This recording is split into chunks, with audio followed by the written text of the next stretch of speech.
And it says legacy in brackets because this is the old version of export.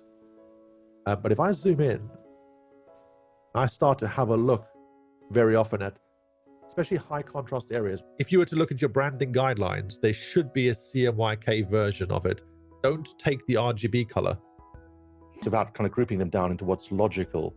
And then from there, we decide on how we make the menu. But you've already kind of said to me, so about Digitop and Digitop team together, and then the Digitop publications and publications of interest together. Let's create a toolkit link, and then maybe have some links under toolkit. You can do the same thing again. So you see you've got a duplication of the column. If you wanted to remove one of them, just right click on the column tag again, and then just choose delete. Right.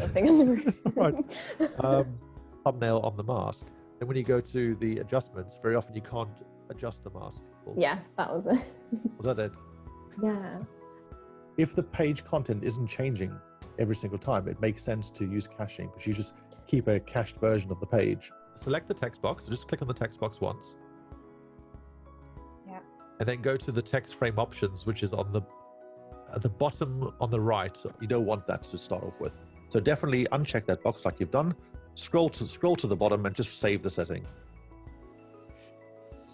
In the htaccess file, one of the things you can add to the htaccess file is your expiry on all the content. So you could say, well, JPEG files, like images, for example, they don't change very often.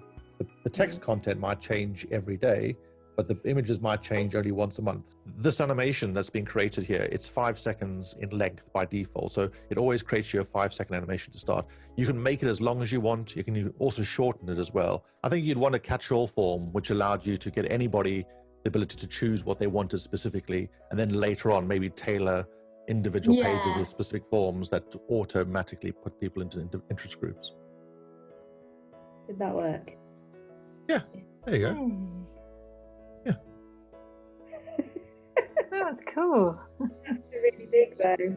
Where I'm looking, so I'm looking here, where's where you are. So I'm looking in front of me. My camera's over there, but then the screen that you can't see when I'm kind of pulling up stuff, extra stuff, is on the other side. So it's all over the place. Good morning to the sunshine as well. I wish I had that in my room. Like I say, don't hesitate just to get in touch. Don't feel like, oh, now I've done the training, I've got no help now. You can always get in touch with me, and I'll quite happily kind of guide you again.